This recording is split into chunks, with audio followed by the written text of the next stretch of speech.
if you move toward that which will actually undo the structure, you're going to feel like the loss of structure. Loss of order, loss of sense. It's going to feel like a move into chaos, into disorderliness, to move towards the true order and away from the one that's been imposed by my mind. It's very interesting.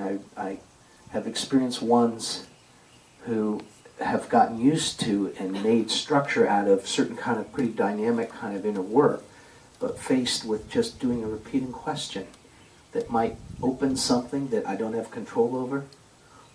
I'm not interested in doing that. That's not my kind of work, right? Well, we had this, I want to share with you guys a very funny story about ones, which is that the very first time we taught this workshop, it was like 60 people. It was in a beautiful room in a Waldorf school, and it was such a powerful workshop that by Saturday night, we were doing a Buddhist practice of going into the void, and like we really went for it. It was dark, and the temperature plummeted while we were doing the exercise, the 20 minutes. The temperature in Baltimore went from 60 degrees to 20 in the space of 20 minutes. And the electricity blew out in 150,000 homes. I mean, that was how... Now, I don't know if we caused it. We don't know, but it happened while we were doing the Mahakala exercise. And so anyway, so at the end of that workshop, we had 58 people who told us it was the best workshop in the end that they had ever taken in their life.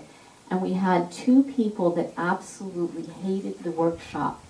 And they were both ones. And one of them hated the workshop because they thought that it was way too experiential and there wasn't enough cognitive understanding. And the other one hated it because it was way too cognitive and there wasn't enough experience.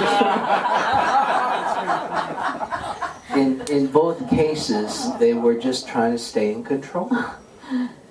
So, anyway, we love, ones are a gift. Lovely people, but it's just like we're just saying, come on, try something out of the box here. 8s, 9s, 1s, 2s, 3s, 4s, 5s, 6s, and 7s are the most beautiful people in the world. And everyone has their gift.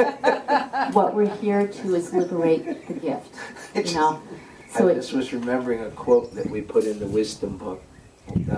2 quotes here to end with. One is it is very difficult to love people who hurt and disappoint us, but there are no other kind of people.